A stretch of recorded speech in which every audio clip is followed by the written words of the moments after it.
There is a championship ring in this studio right now for a team that plays in Toronto, a professional sports team, one of the big four sports teams that plays in Toronto. No disrespect to the Marlies or Toronto FC. This ring hits a little different.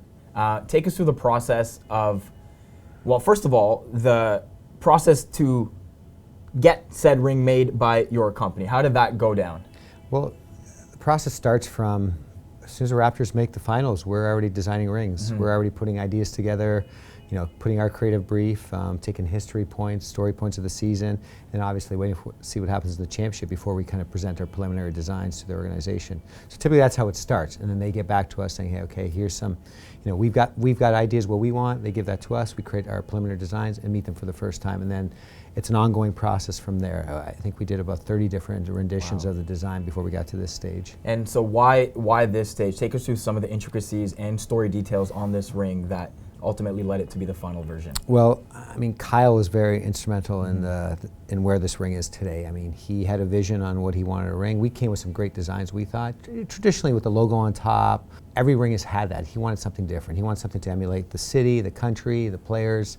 As you can see in the ring, we did the Toronto skyline, and not just the skyline, just the regular buildings. We've done that before. Yeah. We've done buildings where you can see the windows and everything. Because I want it diamond studded. I want emerald cuts. I want baguettes, whatever you call it. I want it in there, and that's what we did.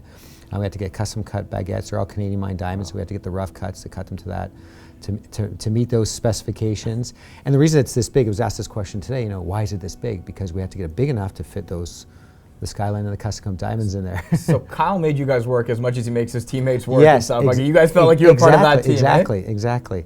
And the Larry O'Brien Trophy is right in the middle of the skyline, which has the single largest diamond of any professional championship, 1.25 carat just in that alone. I mean, that's the centerpiece of the ring. There's so many other cool story points, like all the roster, all the player numbers around the edge with a ruby separating each one of them. I mean, each player had their own personalized engraving inside the ring. Again, it's just a masterpiece. I know they really wanted it blinged out. I mean, there's never before have diamonds been put into a side of a ring, into shoulders, where all the other, like the name details. So we did that as well. Yeah, it's just really cool detail that has me awed just looking at it right now. Well, just even the CN Tower alone, we had to get permission to use the CN Tower, and then just the big part of the tower, we had to get the proper cut diamond for that, not round, not. It had to be a specific oval, so we got that custom cut for that, just to get as close as possible with diamonds. You can never get it perfect, but it looks pretty impressive. So now that the Raptors are one-time champions, there's new rational confidence in the city that probably was there before, but a little more valid now that they've won. So if we were to think about next rings for this team in this city, what do you envision as a hypothetical if the team were to run it back and win again?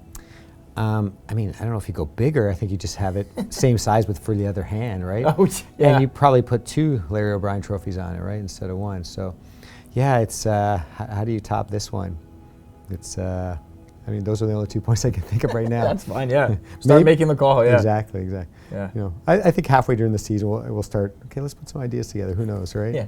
So there was a lot of envy amongst people not there last night, and what you guys have done is allowed fans to get their hands on versions of this ring as well. Take us through how fans can be part of this experience even if they weren't in the arena for opening night. Well, I mean, with every kind of professional championship ring, there's always comes an aftermarket retail program, and to get as close as possible to the ring. So we created a fan collection that's very similar to the ring that the players are getting, and that's something you can get at the games, or you can go to raptorschampionshipring.com.